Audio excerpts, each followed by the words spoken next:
नमस्कार, प्रखर राजपूत को देख रहे हैं आप। आज तारीख है 22 जुलाई साल 2026 और इजराइल, फिलिस्तीन, लेबनान, पाकिस्तान, भारत समेत पूरी दुनिया की खबरों के साथ एक बार फिर से आपके सामने हाजिर हुआ हूं। दोस्तों, इस वीडियो में हम आपको बताएंगे कि अब डोनाल्ड ट्रंप ने ईरान के एक आखिरी न्यूक्लियर साइट पे हमला करने की धमकी दी है और ये हमला ईरान के लिए बहुत ज्यादा संवेदनशील हो सकता है, चूंकि ये ईरान की दुखती रग पे हमला करने जैसा होगा। और ऐसा क्यों कह रहा हूं दोस्तों, इस वीडियो में मैं आपको बहुत डिटेल में बताऊंगा और साथ ही इस वीडियो में मैं आपको यह भी बताऊंगा कि ईरान ने एक बार फिर से इराक के ऊपर बड़े हमले किए हैं।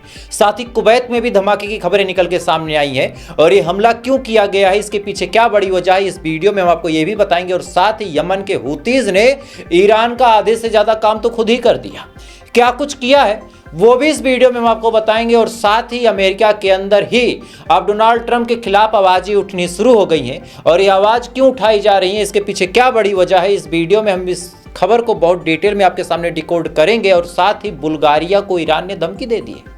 जी हाँ, बुल्गारिया को ही धमकी दे दी है और ये धमकी क्यों दी है, क्या बड़ी वजह है, वो भी हम आपको बताएंगे। और साथ ही भारत में इस समय एक बार फिर से बीजेपी के खिलाफ मुहिम बड़ी तेज है और इस मुहिम में क्या कुछ हो रहा है वो भी हम आपको बताएंगे। और साथ ही पूरी दुनिया की तमाम बड़ी खबरें हम आपके सामने रखेंगे। यानी यकीन मानिए दोस्तों, एक ही वीडियो में वो तमाम बड़ी खबरें जिसको देखने के लिए आप अलग अलग चैनलों पे जाते हैं, घंटों का वक्त जाया करते हैं, बहुत ही आसान और कम भाषा में इस वीडियो में आप देखने को पाएंगे। इस वजह से चैनल पर अगर आप नए हैं तो वीडियो को लाइक कर लीजिएगा, चैनल को सब्सक्राइब कर लीजिएगा और साथ ही कमेंट में आप इस वीडियो को कहां से देख रहे हैं मुझे कमेंट करके बताइएगा।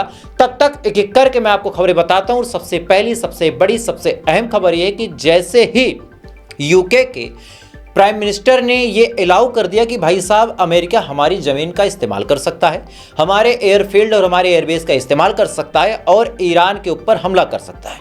जैसे डोनाल्ड ट्रंप को ये खबर पता चली, डोनाल्ड ट्रंप ने अपना B-1 फाइटर जेट यूके और अलग अलग जगहों की तरफ रवाना कर दिया है। वीडियो आप अपनी स्क्रीन पर देख सकते हैं। और इस फाइटर जेट को रवाना करने के पीछे बड़ी कहानी ये है कि एक जगह लगती पिकाक्से माउंटेन। पिकाक्से माउंटेन एक ऐसा सीक्रेट माउंटेन है ईरान का जिसके बारे में अब अमेरिका का ये कहना है कि ये आखिरी जगह है जहां पे ईरान ने अपना इनरिच यूरेनियम रखा होगा।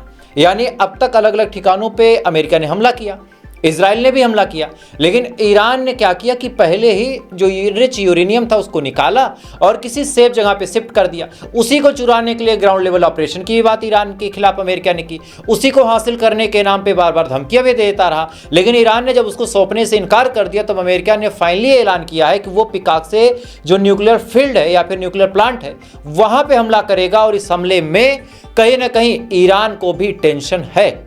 ईरान ने साफ तौर पे कहा है कि अब हमारे न्यूक्लियर साइट पे हमला किया जा सकता है। इसका मतलब बड़ा साफ है कि यूरेनियम तो शायद वहां पे रखा है, लेकिन फौरन ही ईरान की तरफ से ये धमकी निकल के सामने है कि अगर उस जगह पे हमला किया गया तो हम ऐसा जवाब देंगे कि अमेरिका ने सपने में भी नहीं सोचा होगा। अब आमतौर पर ईरान ऐसी बातें क्यों बोलता है, जाहिर सी बात है ईरान ने वहां पर कुछ ऐसा रखा है, या फिर यूं कहा जाए कि ईरान ने जो यूरेनियम छुपाया है अब तक अमेरिका से, शायद उसकी लोकेशन कहीं ना कहीं रिवील हो चुकी है और रिवील होने की वजह से अमेरिका वहां पे हमला करना चाहता है। और हमला हो या ना हो, ईरान इसको लेके परेशान है। खैर, इसी दौरान दोस्तों ये हमला इतना आसान नहीं होगा, क्योंकि अब अमेरिका के अपने ही सीनेटर सवाल उठा रहे हैं। अमेरिका में एक महिला सीनेटर है जिनका नाम है गिलेबर्ट, जिसकी तस्वीर आप अपनी स्क्रीन पे देख सकते हैं। हालांकि आप अमेरिका को भले ही गाली दे ले पानी पी पी के, लेकिन कुछ ऐसे अमेरिकन हैं जो ईरान के साथ इस जंग को सपोर्ट नहीं करते। उनका कहना है कि भाई ईरान के खिलाफ ऐसे इंटेंस हमले क्यों, ईरान ने आपका क्या बिगाड़ा है। उन्हीं में से गिलेबर्ट है, उन्होंने साफ तौर पे कहा कि अमेरिकन टैक्स पेयर का पैसा ईरान के ऊपर जंग के तौर पर अमेरिका क्यों खर्च कर रहा है। डोनाल्ड ट्रंप को ऐसी कौन सी मजबूरी आन पड़ी है कि ईरान न्यूक्लियर वेपन बनाए या ना बनाए। भाई बनाएगा तो भी उसकी मर्जी, ना बनाए तो भी उसकी मर्जी, तुम्हें क्या नुकसान है। अब ये सवाल लगातार कई सारे सीनेट मेंबर पूछ रहे हैं, कई सारे सेनेटर पूछ रहे हैं और ऐसे हाल में बजट में भी कटौती के सवालिया निशा खड़े हो रहे कि क्या डोनाल्ड ट्रंप जिस बजट की उम्मीद में बैठा है 1.5 ट्रिलियन डॉलर की, क्या वो बजट डोनाल्ड ट्रंप को मिलेगा या फिर नहीं मिलेगा। अगर मिलेगा तो भाई जंग आगे बढ़ेगी और नहीं मिलता है तो फिर ऑब्वियस सी बात है डोनाल्ड ट्रंप की अपने ही देश में एक बहुत बड़ी हार हो जाएगी। इसी दौरान दोस्तों बड़ी अपडेट ये निकल के सामने आई कि ईरान ने इराक के ऊपर ताबड़तोड़ हमले किए हैं। दरअसल इराक में कई सारे ऐसे ग्रुप हैं जो लगातार अमेरिका के के कहने पे ईरान के खिलाफ ताक में बैठे रहते हैं। और ईरान को यह बात पता है कि अगर ग्राउंड लेवल पे ऑपरेशन करना होगा तो एक ही ऑप्शन अमेरिका के पास है कि इराक की जमीन का इस्तेमाल किया जाए। अब ऐसे हाल में ईरान ने पहले खेला खेल दिया। ईरान ने क्या किया कि भाई तुम जिस रास्ते से आना चाहते हो उस रास्ते में ही हम इतने कांटे बो देंगे कि आना तुम्हारे लिए नामुमकिन हो जाएगा। यानी जिस कुर्द फोर्स के दम पे डोनाल्ड ट्रंप बार बार इस कोशिश में लगा रहता है कि भाई साहब हम उसकी मदद लेंगे और मदद लेने के बाद हम ग्राउंड लेवल ऑपरेशन कर देंगे, लेकिन फाइनली कुर्द फोर्सों को ही खत्म करने का काम शुरू कर दिया है। आप वीडियो देखिए कि किस हिसाब से नॉर्दर्न इराक पे हमला हुआ है, आग लगी है, कुर्द फोर्स उस आग को बुझाने की कोशिश कर रहे हैं। वीडियो देखें आप।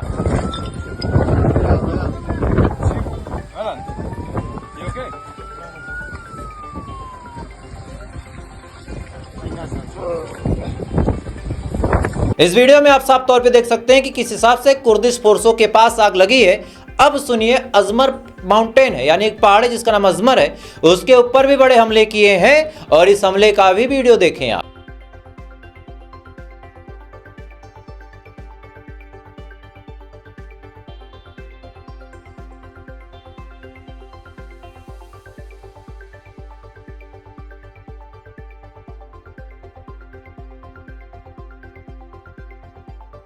इस वीडियो में आप साफ तौर पे देख सकते हैं कि अजमर पहाड़ पे किस हिसाब से हमले किए गए हैं। अब आपको कहानी बताता हूं। अमेरिका हो गए, इराक हो गए, ये तमाम देश कल से लग जाएंगे झूठ प्रोपेगेंडा फैलाने के लिए कि भाई साहब ईरान का जो हमला था उस हमले से हमें कोई खास नुकसान हुआ नहीं, we don't have any casualty. ये तमाम तरह के स्टेटमेंट आपको आएंगे सामने देखने को। लेकिन इससे पहले कि ये नैरेटिव, ये गोदी मीडिया, बाकी अलग अलग और जो ये वेस्टर्न लॉबीज हैं, ये सब सेट करें, आपके सामने स्क्रीन पे एक एम्बुलेंस का मंजर दिख रहा होगा। एम्बुलेंस भाग रही है। इसके अलावा दोस्तों जो फायर फाइटर है यानी जो आग को बुझाने का काम करते हैं वो भी भागते हुए नजर आ रहे हैं। और इसका मतलब बड़ा साफ है कि उस पार्टिकुलर जगह पे ईरान ने जो हमला किया है उस हमले से बड़ा नुकसान अमेरिका के ठिकानों को भी हुआ है, साथ ही इराक में जो अलगाववादी सोच के लोग हैं उनको भी हुआ है। और ऐसे हाल में ईरान का यह हमला बड़ा कारगर साबित हुआ है। इसी दौरान दोस्तों बड़ी अपडेटें निकल के सामने आ रही कि कुवैत के ऊपर भी बड़ा हमला हुआ है। हालांकि अभी तक कोई सटीक वीडियो, कई फेक वीडियो, कई झिलमिले से वीडियो आए हैं सामने, लेकिन मेरा प्रयास ये रहता है कि जब तक खबर एकदम सटीक ना हो, सत्यापित ना हो, आपको मैं वीडियो दिखा दूंगा, आप जान भी नहीं पाएंगे। कोई भी वीडियो आपके सामने रख दूं, बता दूं कि भाई ये फला जगह की वीडियो, आपके पास कोई प्रूफ नहीं है, आपके पास कोई सिस्टम नहीं है, लेकिन आपका जो भरोसा है कि प्रखर राजपूत को अगर मैंने सब्सक्राइब किया तो मुझे सही खबरें बताएगा, तो इस वजह से अभी तक एक्यूरेट वीडियो नहीं आया, इस वजह से मैं आपको नहीं दिखा सकता। लेकिन हाँ, अगली वीडियो में मैं आपको लाजमी दिखाऊंगा। इस वजह से अगर आप नए हैं चैनल पर, सब्सक्राइब नहीं किया है तो नीचे सब्सक्राइबर बटन है, उसको फौरन दबा दें, बेल आइकन को ऑन कर लें ताकि जब भी वीडियो डालूं आप तक पहुंच जाए। बहरहाल कुवैत पे भी बड़े हमले की खबर निकल के सामने आई है। और इसी दौरान दोस्तों ईरान ने बुल्गारिया को भी धमका दिया। दरअसल बुल्गारिया अपनी जमीन का इस्तेमाल अमेरिका को करने देने वाला था। बुल्गारिया से डोनाल्ड ट्रंप ने बात की। अब बुल्गारिया जैसा देश क्या ही कर सकता है, उसने कहा कि ठीक है साफ कर लो। लेकिन ईरान ने कहा कि अगर बुल्गारिया ने अपनी जमीन का इस्तेमाल होने दिया तो बुल्गारिया के लिए अंजाम अच्छा नहीं होगा। यानी मतलब बड़ा साफ है कि बुल्गारिया भी अब ईरान की रडार पे आ चुका है। कर इसी दौरान दोस्तों ईरान ने एक जबरदस्त ड्रोन को दिखाया है। अभी मैं आपको वीडियो दिखा रहा हूं, ये ईरान का यमल ड्रोन है और इस पे फिलिस्तीन के हक में नारे लगा के इसको फायर किया गया है। और जो लोग कहते हैं कि फिलिस्तीन के लिए तो ईरान ने ज्यादा कुछ किया नहीं, एक बार भैया मंजर देख लो कि कैसे फिलिस्तीन का पोस्टर लगा के ईरान ने मारा।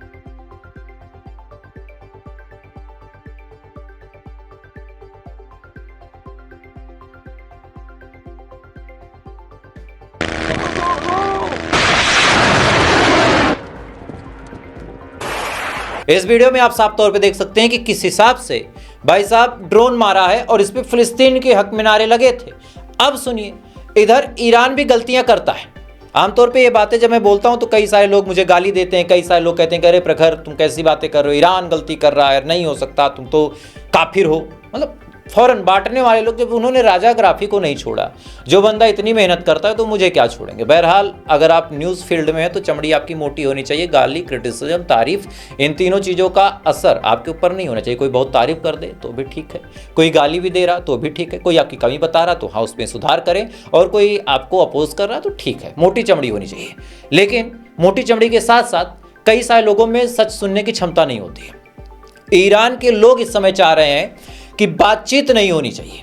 ईरान के लोग ये चीज चाह रहे हैं। बाकायदा इसको लेके ईरान की आवाम ने प्रोटेस्ट भी किया। बार बार मैंने भी ये बात बोली कि ईरान में बातचीत के लिए इतना उतावलापन क्यों है। अब ये बात कई सारे लोगों ने मुझसे कहा भी, जो इस फील्ड में जुड़े, उन्होंने मुझसे जब बातचीत की, उन्होंने कहा कि देखो भाई, जो अब्बास अराची साहब है वो डिप्लोमेट है, वो फॉरेन मिनिस्टर हैं, वो डिप्लोमेट हैं, और डिप्लोमेट हर काम को डिप्लोमेसी से ही सुलझाना चाहता है। लड़ाई झगड़ा या फिर जंग करना आर्मी का काम है, डिप्लोमेट हमेशा डिप्लोमेसी की ही बात करेगा। लेकिन मैं कहता हूं कि भाई डिप्लोमेसी की बात भी डिप्लोमेटिक टाइम पे ही करनी चाहिए। अगर सामने वाला आपके ऊपर हमला कर रहा है तो बातचीत करने के लिए आपको इतना उतावला नहीं होना चाहिए। और यह बात क्यों कह रहा हूं, अब आप खबर सुनिए। ईरान के इंटीरियर मिनिस्टर मोमिनी साहब पाकिस्तान पहुंच गए। भाई क्यों पहुंच गए? पाकिस्तान ऑलरेडी मीडिएटर बन चुका है, तो उसके पास अगर आप पहुंचेंगे तो अमेरिका के राष्ट्रपति का तो झूठ आएगा। अमेरिका के राष्ट्रपति ने फौरन कहा कि ईरान हमसे बातचीत करने के लिए मरा जा रहा, ईरान हमसे बातचीत करने के लिए मरा जा रहा, यह बात बोल दी। और यही बात मैं आपको कह रहा हूं कि भैया आप इतने अच्छे से सब कुछ झेल रहे हैं, आप बढ़िया जंग भी लड़ रहे हैं, तो आपको अपनी बेइज्जती क्यों करवानी है? डोनाल्ड ट्रंप को मौका मिला, बोल दिया। आपको क्यों जाना था? क्यों जाना था? थोड़ा रुक के जाते।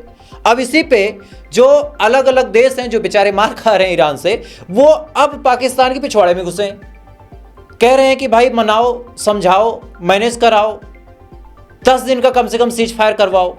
अब ये पाकिस्तान से कहा जा रहा, पाकिस्तान बेचारा क्या करे? ईरान की IRGC करेगी नहीं, अमेरिका इतना दोगला है कि उसके भरोसे पे तो कुछ हो ही नहीं सकता। लेकिन यही मोमिनी जैसे लोग या फिर अब्बास अराची जैसे लोग जब ज्यादा ही डीपली बात करने लगते हैं, जब ज्यादा ही डिप्लोमेसी, शब्द गलत निकलने वाला था, करने लगते हैं, तो ऐसे हाल में फिर यही होता है। डोनाल्ड ट्रंप ने फौरन ट्वीट करके कहा कि भाई साहब हमसे तो ईरान बातचीत करने के लिए मारा जा रहा, और यही नैरेटिव अब पूरी दुनिया में फैलाया जाएगा। खैर, इधर ये तमाम चीज़ दोस्तों चल रही। इधर यमन के हवाले से बड़ी खबर निकल के सामने आ रही है कि यमन के हूतीज ने सऊदी अरब के नाम पे धमकी दी थी कि हम अब बब अल मंडेब को ब्लॉक कर देंगे और पूरी दुनिया इसका खामियाजा भुगतेगी। सऊदी अरब नहीं माना और फाइनली बब अल मंडेब बंद कर दिया यमन के हूतीज ने। कोई भी ऐसा ग्रुप नहीं है, कोई भी ऐसा देश नहीं है जो बब अल मंडेब को खोल सके। 6 जहाज आज बब अल मंडेब में पहुंचे थे, खबर आपकी स्क्रीन पे है। इन 6 जहाजों को लौटा दिया गया। लौटाने के बाद अब लगातार अलग अलग देश क्रिटिसाइज कर रहे हैं कि यार यमन के हूतीज को ऐसा नहीं करना चाहिए, तो भाई सऊदी अरब को रोक लेते। नहीं रोके तो फिर क्या हुआ, रिजल्ट आपके सामने है। खैर, इधर तो ये तमाम चीजें दोस्तों चल ही रही हैं, लेकिन भारत में CGP का जो प्रोटेस्ट है वो एक अलग ही मोड़ पे आके खड़ा हो गया। पुलिस ने जब लाठीचार्ज किया था, और किस हिसाब से लाठीचार्ज किया था मैंने आपको बताया था कि यार मासूम बहनों के पीछे के हिस्से में लाठियां डाली गई।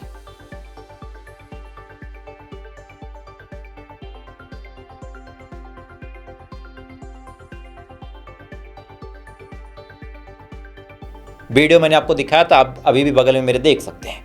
मतलब ऐसे काम किए गए।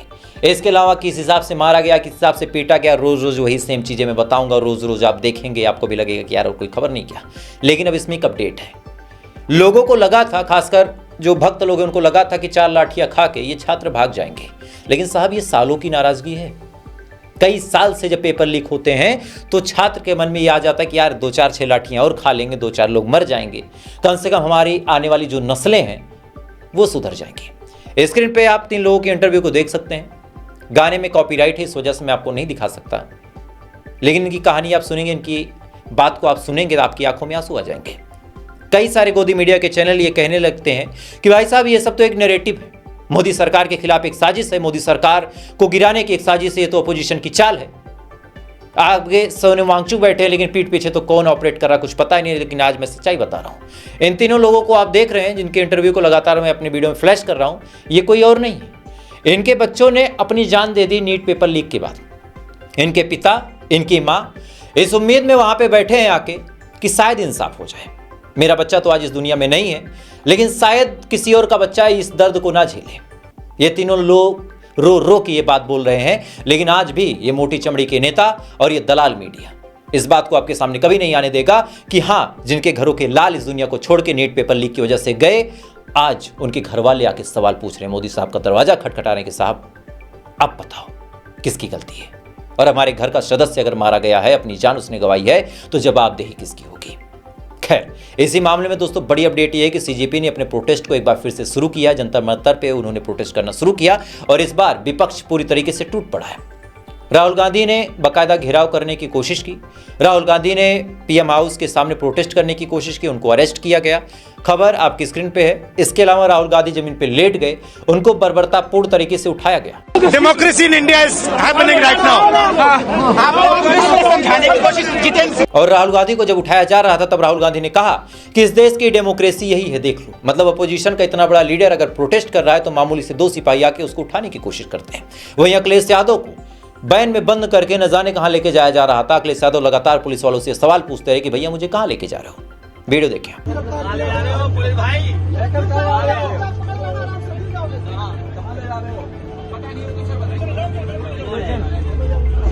कोई आता जाता नहीं।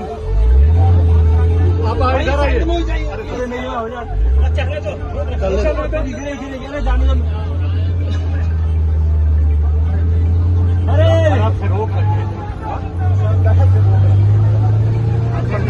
इस वीडियो में आप साफ तौर पे देख सकते हैं कि किस हिसाब से अखिलेश यादव ने भी सवाल उठाया। इसके अलावा मामला इतना इंटेंस हो गया कि पीएम हाउस के सामने छात्र लगातार ये नारे लगाते रहे, चीख चीख के चिल्लाते रहे, कहते रहे कि हमारा प्राइम मिनिस्टर कायर है। वीडियो देखें।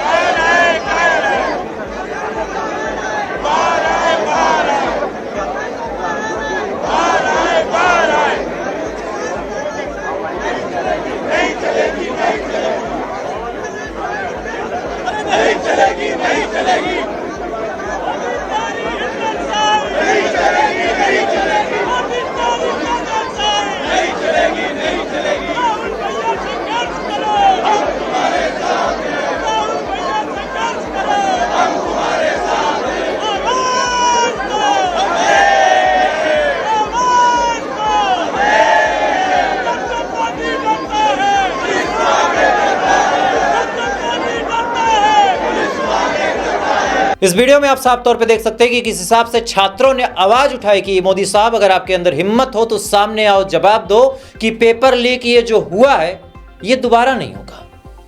भाई बहुत सारे लोग ये नैरेटिव सेट कर रहे हैं कि यार ये तो अपोजिशन की चाल है, लेफ्ट विंग इसमें आके खेल रहा है। बहुत सिंपल सी बात है, मोदी साहब को क्या दिक्कत थी? जैसे ही नेट पेपर लीक हुआ उसी दिन आप सामने आ जाते। सामने आने के बाद आपको बस इतना बोलना था कि भाई हमसे गलती हो गई और गलती में हम सुधार करेंगे।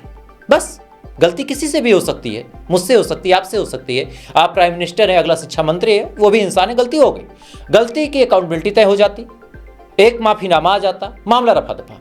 लेकिन सत्ता के गर्भ में मगरूर ये सरकार, जिसने उन बच्चों की चीखों को अनदेखा कर दिया, इग्नोर कर दिया, जिन बच्चों की चीख भारत समेत आज पूरी दुनिया में फैल रही है। अलग अलग न्यूज एजेंसियां, चाहे वो प्रेस टीवी हो, चाहे अल जजीरा हो, चाहे अलग अलग और जो वेस्टर्न है, चाहे सीएनएन हो, हर जगह इस खबर को कवर किया जा रहा है कि मोदी साहब ने जवाब क्यों नहीं दिया। लेकिन सोचिए, उन्हीं बच्चों की चीखें बीजेपी तक नहीं पहुंची और विदेश तक पहुंच गई।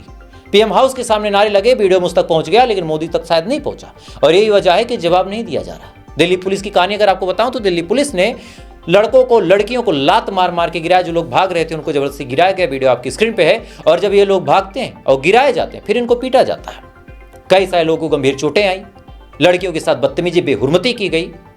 और मोदी साहब कहते हैं कि बेटी बचाओ बेटी पढ़ाओ। खैर, तो आपकी क्या राय है कमेंट कीजिएगा। और अगर आप मेरी सोच से मुखातिब हैं तो वीडियो को ज़्यादा से ज़्यादा शेयर कीजिएगा, कमेंट में अपना नाम लिखिएगा, चैनल को सब्सक्राइब कर लीजिएगा। बाकी थोड़ी देर बाद फिर मुलाकात होगी ऐसे ही किसी खबर के साथ। तब तक आप अच्छे रहें, खुश रहें, अपना ख्याल रखिए, अपने देश का ख्याल रखिए। जय हिंद। ऊपर वाला आपकी हिफाजत करें।